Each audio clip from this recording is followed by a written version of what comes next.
Bismillahirrahmanirrahim. Assalamualaikum warahmatullahi wabarakatuh.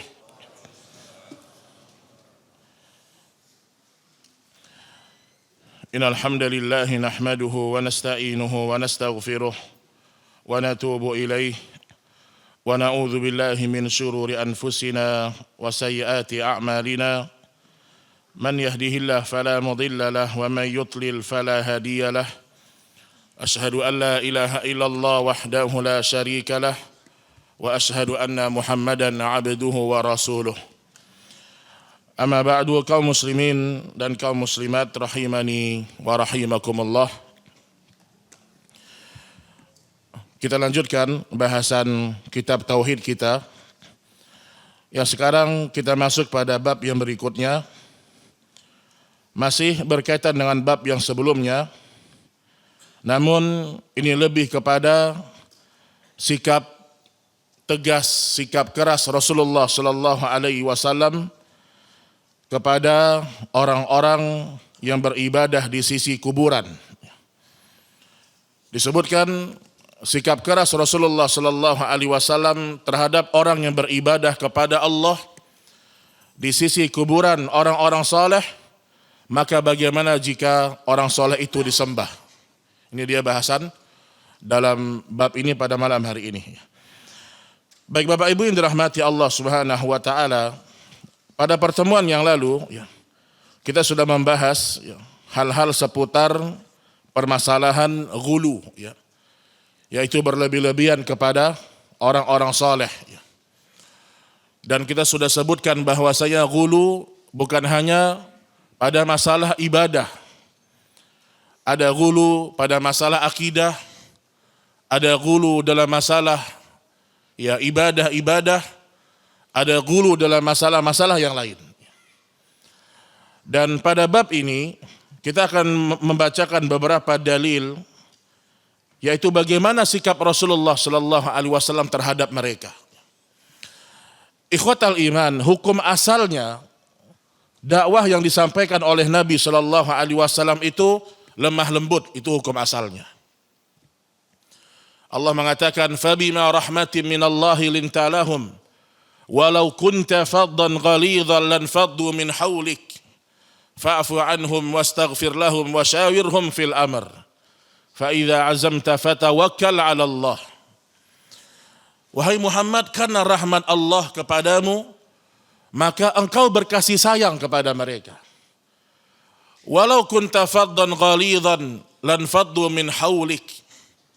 Kalau seandainya engkau keras, engkau kasar kepada mereka, maka mereka akan menjauh dari engkau.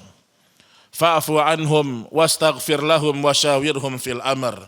Maka maafkanlah mereka, bermusyawarahlah dengan mereka, dan kalau engkau sudah memiliki azam, maka berserahlah kepada Allah Subhanahu wa ta'ala. Jadi hukum asalnya dakwah itu lemah lembut. Hukum asalnya mengingkari kemungkaran lemah lembut. Itu yang Nabi sallallahu alaihi wasallam ajarkan kepada para sahabat. Inna rifqa la yakunu fi syai'in illa zanah wa la yunza'u min syai'in illa syanah. Sesungguhnya kelemah lembutan itu kalau ada pada sesuatu, dia akan memperindahnya. Kita kalau dakwah lemah lembut itu bukan suara pelan, bukan ya. Lemah lembut itu bukan suaranya lunak, halus, bukan. Lemah lembut artinya berbicara dengan hikmah, tidak kasar, tidak ngomong kotor, itu lemah lembut. Namun dalam sebagian permasalahan Nabi bersikap tegas dan keras.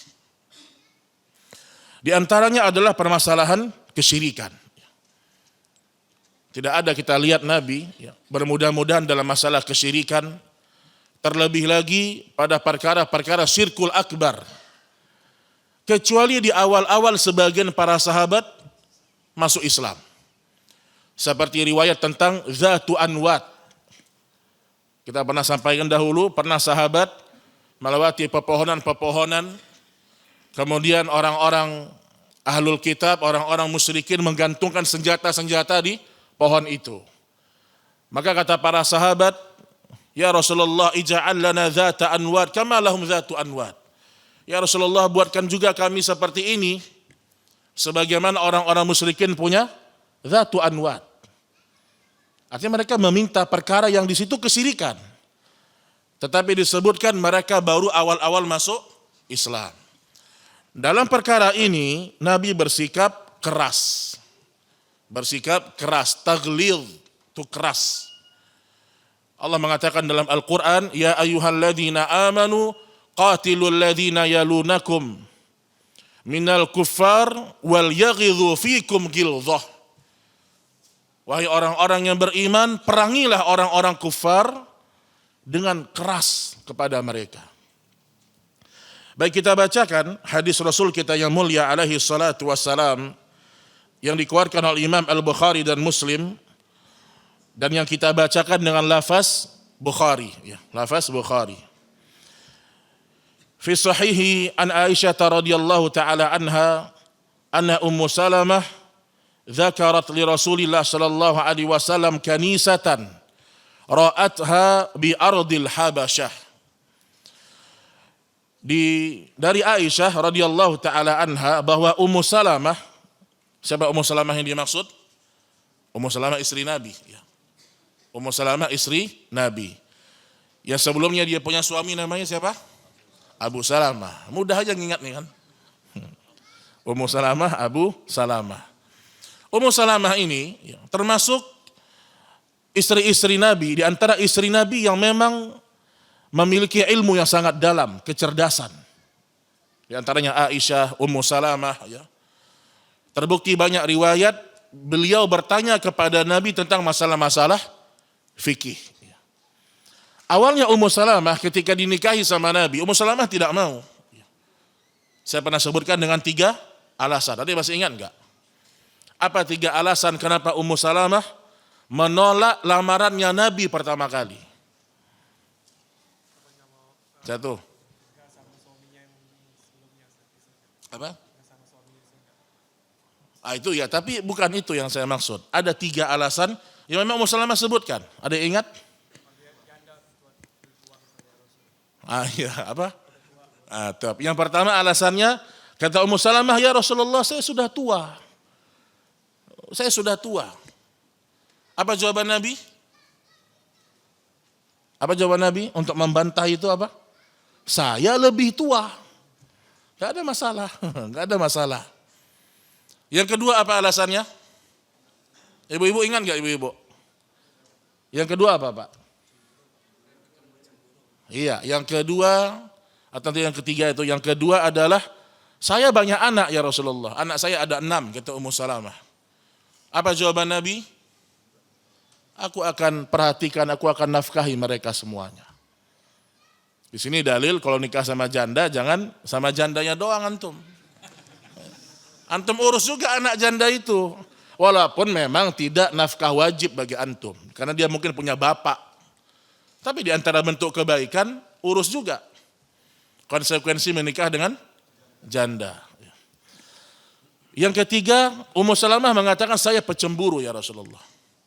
Kemudian Nabi berdoa kepada Allah agar Allah mengurangi rasa cemburunya Ummu Salamah.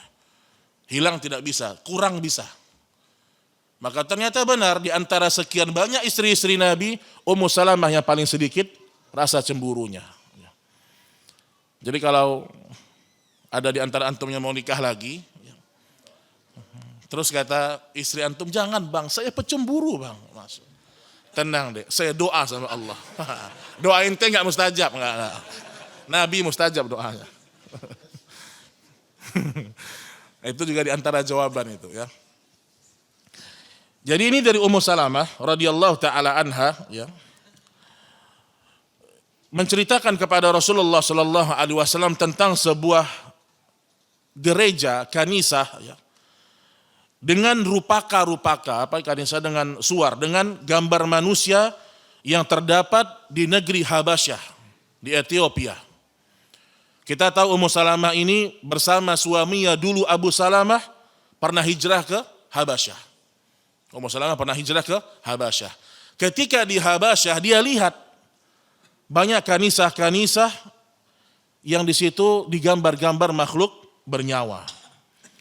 Faqala, maka berkata Rasul sallallahu alaihi wasallam, ulaika qaum idza mata fihimur rajulu salih awil abdu salih banau ala qabrihi masjidan.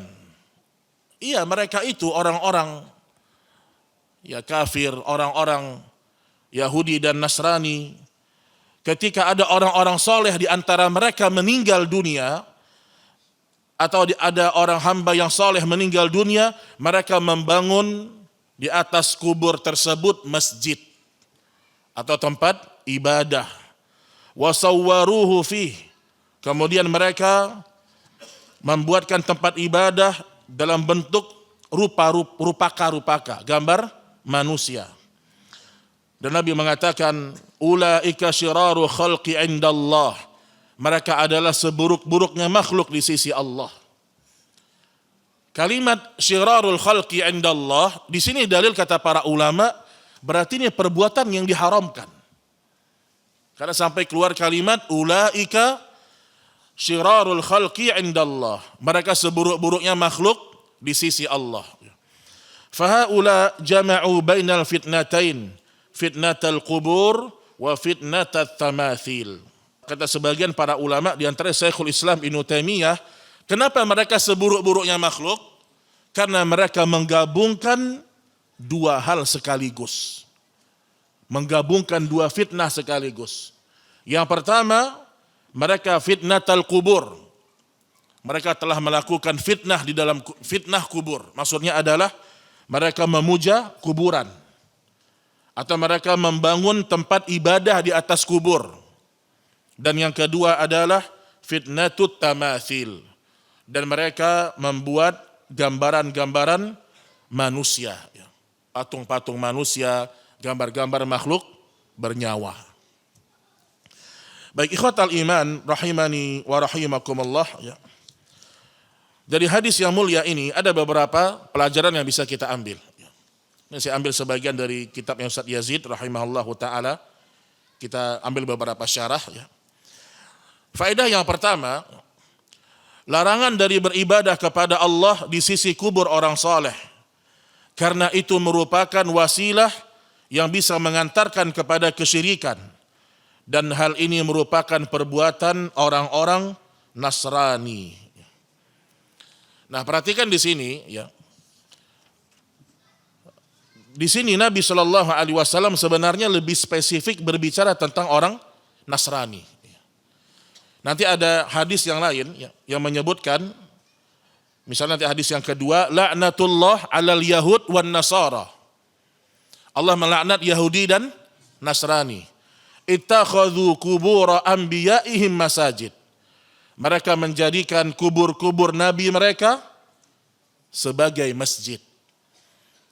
Ada tadi saya waktu baca-baca di beberapa penjelasan para ulama, ada satu pertanyaan menarik di situ. Tentang hadis ini nih. La'natullah 'alal yahud wan nasara. Ditanyakan, kan Nabi mengatakan di sini Allah melaknat Yahudi dan Nasrani karena mereka menjadikan kubur-kubur nabi mereka sebagai masjid. Kalau dari Yahudi kita tahu para anbiya'nya, nabi-nabi sebelumnya banyak. Tapi Nasrani bagaimana? Karena Nasrani nabinya siapa, Pak? Isa. Tapi kenapa Nabi menyebutkan ittakhadhu qubur anbiya'ihim? Nabi menyebutkan dengan lafaz seakan-akan nabinya Nasrani ini banyak. Nah, kata para ulama, sebenarnya hadis ini Nabi sedang berbicara keumuman yang terjadi. Makanya hadis yang tadi saya bacakan, di sini Nabi mengatakan ulaika qaum idza mata fihimur rajulus salih. Ini lebih kepada orang Nasrani. Jadi orang Nasrani itu kalau ada laki-laki saleh, hamba-hamba yang saleh, walaupun bukan nabi, mereka menjadikan kubur-kubur mereka seperti masjid.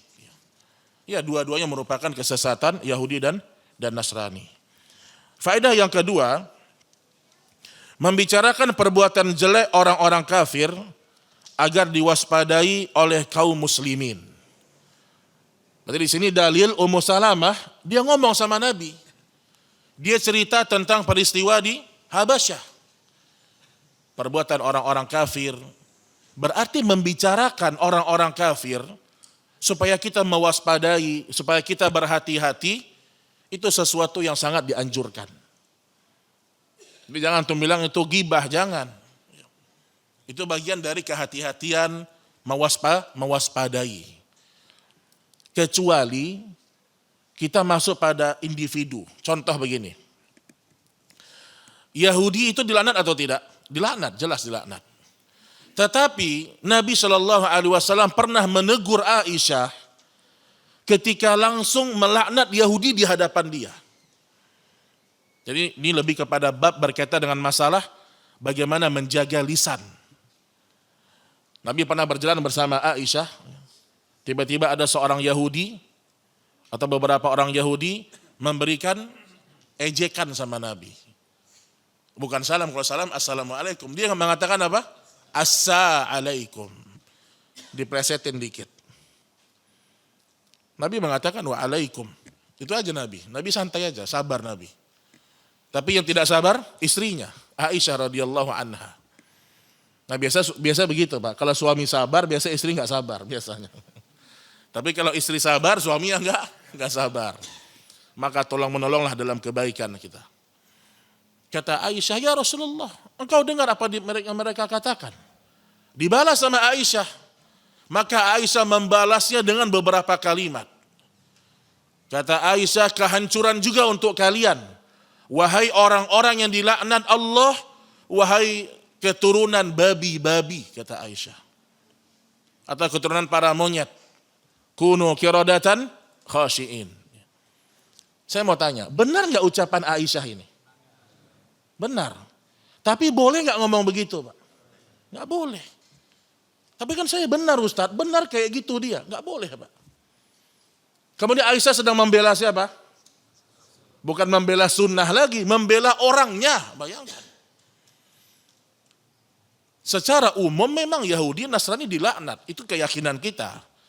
Tapi kalau sudah sampai pada satu kasus berhadap-hadapan, Nabi mengatakan kepada Aisyah, jangan engkau menjadi orang-orang yang keji lisannya. Jangan engkau menjadi orang-orang yang keji lisannya. Makanya Rasul Shallallahu Alaihi Wasallam itu bersikapnya seperti itu. Jadi kita dalam dakwah ini, gimana pun kita gregetnya, sakit hatinya dengan sebagian orang-orang yang menyimpang, hukum asal kita nggak boleh ngomong kotor di hadapan mereka. Tetap nggak boleh. Doakan hidayah, doakan mereka mendapatkan taufik dan seterusnya. Itu dia pelajaran yang kedua. Yang ketiga, peringatan dari gambar-gambar dan patung, terutama gambar-gambar dan patung-patung orang yang diagungkan, karena bisa menghantarkan kepada kesyirikan. Ini jelas bahwasanya gambar-gambar, patung-patung, sebenarnya mau orang soleh, mau yang tidak dianggap soleh, hukum asalnya gambar-gambar makhluk bernyawa itu lebih baik diturunkan di rumah kita, di masjid. Saya pernah dikirimkan, ada salah seorang DKM ya mungkin karena mereka semangat gitu, semangat dalam dakwah, pengen membuat sesuatu yang baru lah, mungkin info ke jamaah. Jadi yang biasanya flyer itu pakai nama, sekarang dipasang foto di masjidnya Pak. Masya Allah. Diambil foto kita lagi ngangak lagi. Cari kayak agak bagus gitu kan. Cari yang bagus kalau memang niat gitu kan. Cari yang kurang bagus pula gitu. Terus dia tanya, Ustadz gimana menurut Ustadz? Ini bagus enggak? Dia kasih dua pilihan. Satu yang ada gambar, satu yang cuma nama-nama Ustadz aja. Ada 5 orang Ustadz di situ. Ustadz sunnah semua memang. Cuma ini karena mungkin DKM-nya baru ya. Saya bilang, afdol antum ambil aja yang tulisan aja udah. Pertama, gambar makhluk bernyawa, janganlah di masjid apalagi. Yang kedua, fotonya kayak gitu. Agak keren dikit boleh lah ya kan. Nah jadi maksud saya, udahlah kita pakai yang selamat dari tamathil atau suar-suar, kita selamat dari situ. Itu lebih aman. Karena hukum asalnya foto-foto itu para ulama mengatakan yang sifatnya darurat. Ana ingat awal-awal saya tahu tentang haramnya foto itu kita baca dulu fatwa semua ulama, Pak. Artinya banyak ulama kita baca fatwa rata-rata mengatakan dururi karena darurat. Baru kita hukum asalnya kita foto. Kalau nggak darurat tidak ada namanya foto-foto hukum asalnya. Ya jadi ini diperhatikan baik-baik, gambar-gambar, patung-patung, termasuk yang ada di rumah diturunkan aja, diturunkan. Ya. Karena malaikat rahmat tidak masuk ke tempat rumah yang ada gambar atau patung-patung makhluk bernyawa. Kemudian yang keempat, haramnya membangun masjid di atas kuburan. Ya. Haramnya membangun masjid di atas kuburan. Ya.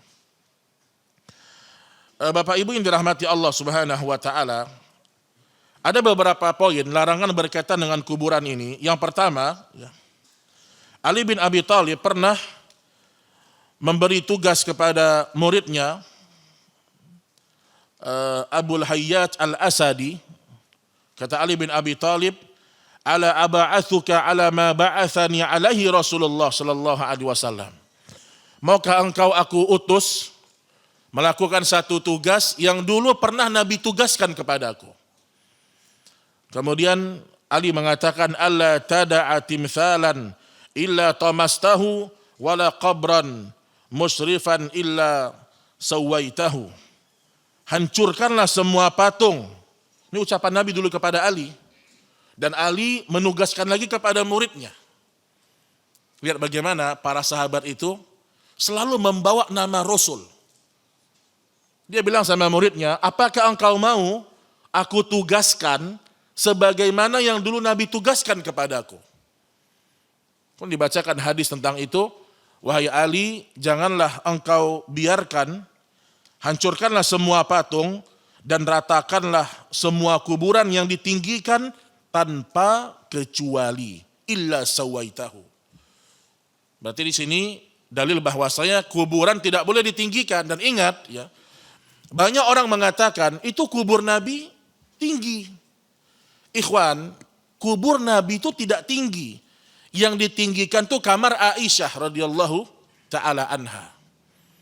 Nanti mungkin kita sedikit ceritakan tentang perkembangan kenapa sampai Masjid Nabawi itu ya akhirnya masuk kubur Nabi di situ. Ini kan banyak menjadi syubhat kata sebagian orang. Itu kubur Nabi di masjid, itu kubur Nabi di masjid kata sebagian mereka. Ini dia larangan yang pertama, yaitu membangun kubah di atas kuburan, nggak boleh. Nabi melarang membangun kubah di atas kuburan. Kemudian larangan berkaitan dengan kuburan, larangan menjadikan kuburan sebagai masjid atau tempat sholat. Jadi maksud dari larangan membangun masjid di atas kuburan, maksudnya adalah dilarang sholat menghadap kuburan atau di sisi kuburan, kecuali sholat jenazah. Itu pun ada khilaf di antara para ulama, tapi yang kuat hukumnya boleh. Di antara hadis yang menyebutkan, "Ala fala tattakhidul qubura masajid fa inni anhaakum an dzalik." Janganlah kalian menjadikan kubur sebagai tempat ibadah. Jangan di dekat kuburan nangis-nangis, Masya Allah. Baca Quran. Di masjid main marawis, Masya Allah. Joget-joget, masuk. Ini kebalik ini Pak. Ya atau tidak? Kebalik atau tidak? Kebalik Pak. Di dekat kuburan nangis-nangis. Ya Allah, tadarru' wa khufyah, Masya Allah. Khusyuk, merendah di sisi kuburan. Tapi waktu di masjid malah melakukan hal yang mungkar. Nah ini kena talbis iblis sebagian orang. Sampai ada keyakinan kalau tidak di sisi kubur orang soleh, rasanya nggak sampai doa. Wah itu udah kena itu Pak. Itu sudah kena itu, bahaya itu. Kalau kita kan meyakini nih di masjid, azan antara azan dengan iqamah mustajab. Itu yang kita yakini. Dalam sujud itu yang kita yakini, mustajab. Sebagian orang beda keyakinannya. Semakin di dekat kuburnya wali Allah, semakin berharap, semakin meminta, semakin mustajab. Makanya di sini dalil bahwasanya Nabi melarang dengan keras. Sampai Nabi mengatakan, ija'alu min salatikum fi buyutikum wa la tattakhidhuha quburan. Kerjakanlah sebagian salat kalian di dalam rumah-rumah kalian. Jangan antum salat hanya di masjid. Kenapa? Jangan kalian jadikan rumah kalian seperti kuburan. Istri haid, anak perempuan 3 orang haid juga. Banyak kali yang haid, serentak pula haidnya. Antum qabliyah ba'diyah kena talbis iblis, salatnya di masjid terus. Itu kena talbis iblis loh Pak. Kita tidak melarang. Tapi kalau terus-terusan kena talbis iblis. Ibnul Jauzi berikan contoh ini dalam kitab beliau. Sama kayak perempuan, 5 waktu di masjid terus. Sampai ada keyakinan afdol di masjid lagi. Masya Allah. Sampai ada sebagian ibu-ibu pernah bilang sama saya, Ustadz itu kan dulu Ustadz. Ustadz bedakanlah zaman dulu sama zaman sekarang. Kalau dulu gelap Ustadz. Banyak perampok dulu, banyak. Sekarang masjid udah terang-terang. Makanya perempuan dulu dilarang ke masjid. Sekarang udah terang-terang. Jadi nggak apa-apa ke masjid. Ini semua dengan akal Pak. Jadi kalau kita berusaha, tahajud enggak juga ya kan. Misalnya contoh aja nih ya. Tahajud enggak. Duha apalagi di kantor misalnya. Terus qabliyah ba'diyah di masjid terus. Apalagi sebagian orang baru mau ngaji kalau di masjid. Baca Quran baru di masjid. Akhirnya rumahnya kayak kuburan. Gak pernah dipakai untuk sholat. Berarti mafhum mukhalafahnya, kebalikannya, di kuburan itu memang tidak ada ibadah apapun. Kecuali yang Nabi sebutkan sebagai tujuan ziarah kubur untuk mengingat kematian. Itu aja. Mendoakan orang yang sudah wafat, itu tujuan kita berziarah kubur. Kemudian ikhwatal iman rahimani wa rahimakumullah. Disebutkan juga beberapa bentuk. Salat di atas kuburan tidak boleh. Salat ke arah kuburan tidak boleh. Salat di sisi kuburan tidak boleh. Menguburkan kuburan dalam masjid tidak boleh. Membangun masjid bangunannya di atas kubur juga tidak boleh. Sekarang sebagian orang sengaja membangun masjid di atas kuburan. Sengaja dia. Sampai ada keyakinan-keyakinan tertentu. Baik, kemudian faedah yang berikutnya. Orang yang membangun masjid di kubur orang saleh, dia termasuk sejelek-jelek makhluk di sisi Allah. Lihat ini.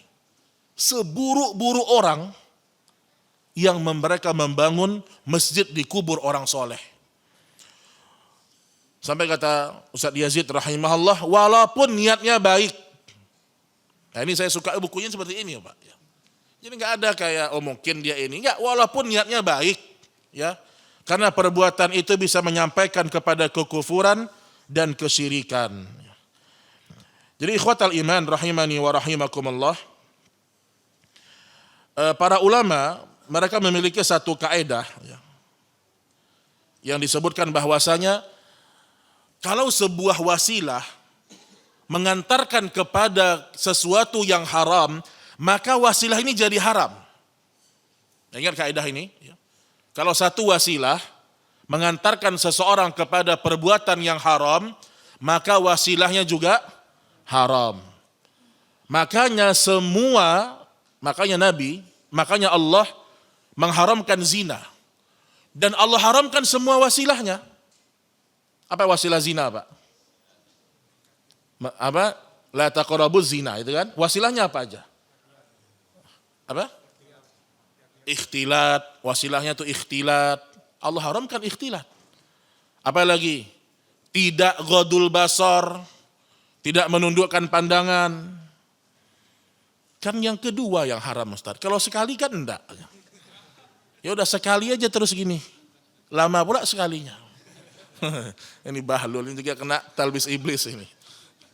Ada orang pernah bilang begitu soalnya. Ustaz, kalau anak-anak muda biasanya bercanda-canda kan. Ustaz kan yang kedua kan haram Ustaz. Kalau sekali kan enggak haram. Ya kalau gitu kita sekali terus. Ya terus. Ini enggak godul basor namanya. Lihat lagi, jadi semua perantara yang haram, maka itu juga menuju kepada sesuatu yang wasilahnya menjadi haram semuanya. Wasilahnya semua menjadi haram. Jadi sampai disebutkan sama Nabi seburuk-buruknya makhluk di sisi Allah Subhanahu wa taala. Kemudian yang berikutnya, kerusakan yang diakibatkan kubur-kubur orang saleh dan wali sama dengan kerusakan yang diakibatkan oleh patung-patung berhala atau bahkan lebih besar lagi. Karena kesyirikan yang diakibatkan oleh kubur seseorang dianggap saleh lebih melekat di jiwa daripada syirik dengan kayu dan batu atau patung. Jadi maksudnya nggak ada bedanya, tidak ada bedanya. Mau yang diagungkan adalah kuburnya orang soleh, mau kesyirikan itu adalah menyembah patung, itu tidak ada perbedaannya di sisi Allah. Bahkan lebih melekat di jiwa kesyirikan itu kalau yang diagungkan adalah orang-orang soleh. Yang diagungkan adalah orang-orang soleh. Baik Bapak Ibu yang dirahmati Allah Subhanahu wa taala. Sekarang kita lihat azan nih jemaah. Belum ya, baik. Sekarang kita lihat sedikit tentang Masjid Nabawi. Tentang Masjid Nabawi. Orang banyak mengatakan, lihat tuh Masjid Nabawi, itu kan dibangun di dalam kubur. Maka kita akan jelaskannya. Pertama, Nabi tidak dikuburkan di masjid. Kamar Aisyah dengan masjid itu dua tempat yang berbeda di masa itu. Beda. Kamar dengan masjid, beda hal. Dan memang para anbiya dikuburkan haitsu yuqbadun.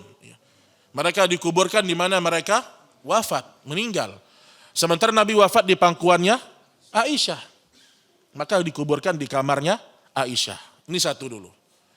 Kemudian di masanya Umar dan Utsman radhiyallahu taala anhum ajma'in, maka terjadi perluasan Masjid Nabawi. Tapi lihat perluasannya di masa itu, ini masih sahabat soalnya. Itu hanya bagian kanan dan depan.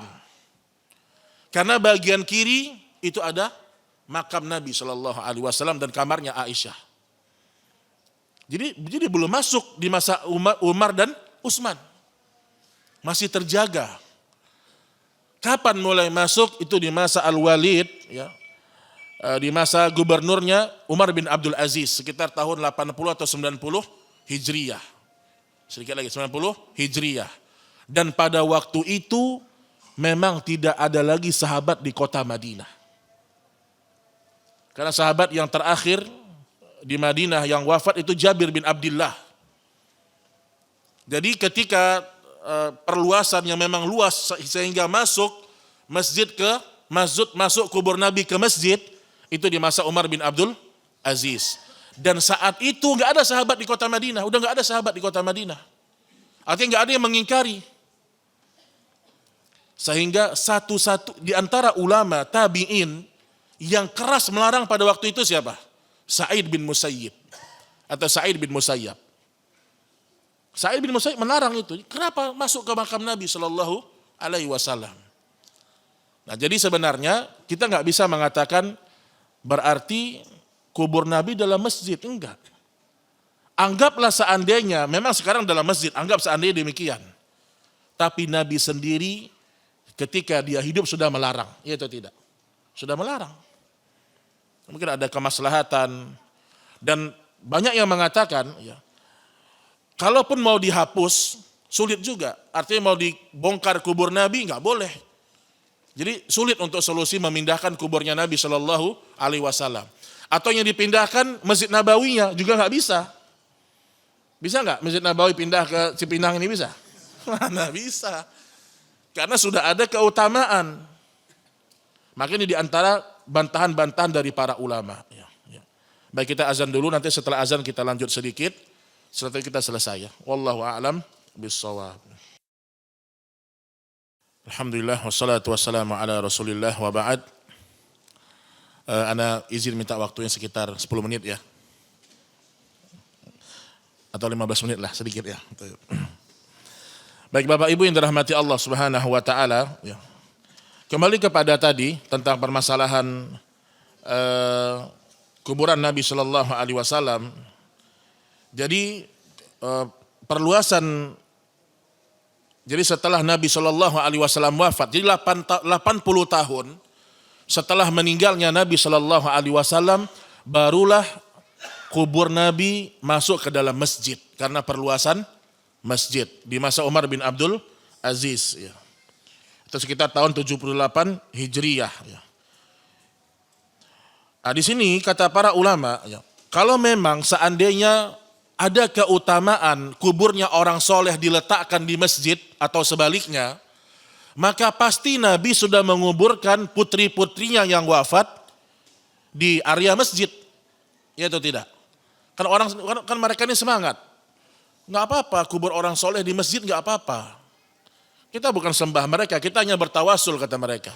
Nah bantahannya apa? Kalau seandainya memang ada keutamaannya meletakkan kubur orang soleh di masjid atau membangun di atas kubur itu masjid, maka pasti Nabi sudah menguburkan putri-putrinya yang wafat di area Masjid Nabawi. Putri Nabi siapa yang sudah wafat? Atau ketika Nabi hidup yang wafat siapa? Ruqayyah, Ummu Kulsum, ya, Zainab, Ibrahim misalnya. Kemudian juga para sahabat banyak yang sudah wafat. Tapi Nabi tidak kuburkan di Masjid Nabawi. Ini kan sudah dalil bahwasanya berarti nggak ada keutamaan sama sekali. Nah jadi itu yang perlu kita ketahui dengan benar ya. Kemudian lagi yang saya takjub, ada pendapat ulama di masa sekarang. Mereka mengatakan begini, tidak. Walaupun sekarang ini tetap tidak dikatakan kubur Nabi masuk Masjid Nabawi, tidak kata dia. Ini ada sebagian pendapat mengatakan kubur Nabi di masa ini itu tidak masuk masjid. Karena hukum asalnya bukan di masjid. Itu wilayah yang terpisah, cuman sudah tergabung. Contohnya begini, misalnya gini, dia kasih contoh ya. Misalnya antum punya si A, si B, si C, si D punya tanah. A, B, C, D punya tanah. Masing-masing sudah ada jatah, satu tanah luas. A, B, C, D punya jatah masing-masing. Kemudian akhirnya tanah ini dibeli oleh seluruh si A membeli semua tanah B, C, D. Ya. Jadi tersisa satu. Apakah dikatakan ini juga tanahnya si A yang tersisa satu? Enggak. Walaupun masuk di area dia, itulah maksudnya ya. Ngerti nggak? Ngerti aja lah contohnya. Jadi saya ingin menjelaskan sebenarnya ya, ada tanah, ini karena keburu waktu ini. Ini tanah yang tadinya milik masing-masing orang, ya, milik masing-masing orang, ya. Kemudian tiba-tiba dibeli. Nah, ada satu tanah lagi yang nggak dibeli, nggak dijual, tapi masuk di area itu. Apakah ini milik si A juga misalnya? Enggak. Walaupun masuk di area dia. Nah, begitu jugalah kasus masjid dan kubur Nabi Shallallahu Alaihi Wasallam. Ala kulli hal, ya, tidak bisa disamakan dengan kubur-kubur yang lain. Adapun kalau kubur yang lain harus dibongkar. Kata Ibnu Qayyim, apa yang paling terakhir dibangun itu yang dibongkar. Kalau bersamaan maka tidak sah wakafnya. Ini saya mungkilkan di sini. Ada ucapan Imam Ibnu Qayyim dalam kitab Zadul Ma'ad. Masjid harus dibongkar jika dibangun di atas kubur. Sebagaimana halnya kubur yang berada dalam masjid harus dibongkar. Tidak boleh bersatu antara masjid dengan kuburan. Jika salah satu ada, maka yang lain harus tiada. Harus hilang salah satunya. Mana yang terakhir didirikan itulah yang dibongkar. Jika didirikan bersamaan, maka tidak boleh dilanjutkan pembangunannya. Dan wakaf masjid tersebut dianggap batal. Jika masjid tetap berdiri, maka tidak boleh sholat di dalamnya. Berdasarkan larangan dari Rasul dan laknat dari Nabi Sallallahu Alaihi Wasallam. Ini juga pendapatnya Imam Ahmad dan yang lainnya.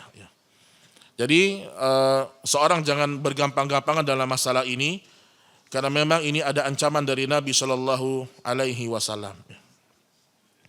Baik, wallahu taala a'lam bissawab. Ya, ini mungkin materi yang bisa kita sampaikan pada pertemuan kali ini.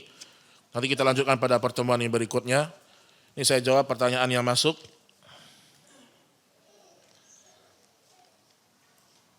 Ini nih saya jawab lah, walaupun tidak sesuai dengan materi tapi saya ingin menjawab ini. Ini kayak santri ini. Assalamualaikum Ustadz, afwan, izin nanya, doa agar hafalan cepat masuk. Masya Allah. Dan cara-caranya Ustadz, soalnya belakangan ini hafalan ana susah masuk, terkadang juga udah hafal. Pas setoran hilang lagi Ustadz. Gak ada yang sama sekali ingat. Itu gimana ya Ustadz? Afwan kalau tidak nyambung sama yang Ustadz sampaikan.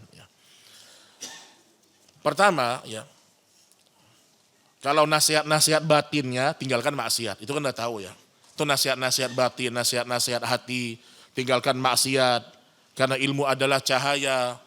Al-Quran tidak mungkin ada di hati pelaku maksiat, sulit ya. Kalaupun bisa berarti istidraj. Ini nasihat-nasihat batin. Tinggalkan dosa-dosa. Kemudian ya, berdoa kepada Allah agar diberikan hafalan yang kuat. Ini diantara ikhtiar dari sisi batinnya lah. Tapi dari sisi cara juga penting. Orang banyak kasihan, udah bertahun-tahun menghafal, sampai umur hafalan sudah 3 tahun tidak kuat-kuat. Padahal sering doa, sering murojaah. Itu biasa ada yang salah dari cara murojaahnya. Ya, pertama, kalau hafalan sulit, pertama dulu doa tadi jelas. Yang kedua, kalau hafalan itu sudah banyak yang berantakan, banyak lupanya, stop menghafal baru, itu dulu. Nah, tolong dengarkan nasihat ini. Karena saya juga korban orang yang pernah semangat menghafal, akhirnya buang-buang waktu. Jadi kalau kita punya hafalan buruk, hafal 10 juz nih. Tapi 10 juznya ini cuma 30% kekuatannya. Jangan nambah juz 11, jangan. Berhenti aja dulu. Berhenti menambah baru, fokus murojaah dulu. Fokus murojaah. Nah, ini banyak orang gak sabar di sini. Karena ini pengalaman kita dalam menghafal. Guru bilang jangan tambah dulu, jangan tambah. Udah 5 juz kuatkan dulu. Enggak bisa lah. Guru udah tahu pengalaman. Akhirnya kita coba, gagal Pak. Saya pernah waktu di Al-Irsyad, saya mulai ngafal. Saya punya guru, muridnya Syekh Abdul Rafiq ya, di Masjid Nabawi. Beliau bilang, antum hafal 5 juz, tahan dulu. Istirahat 2 bulan menghafal. Masa 2 lama kali nih kayaknya.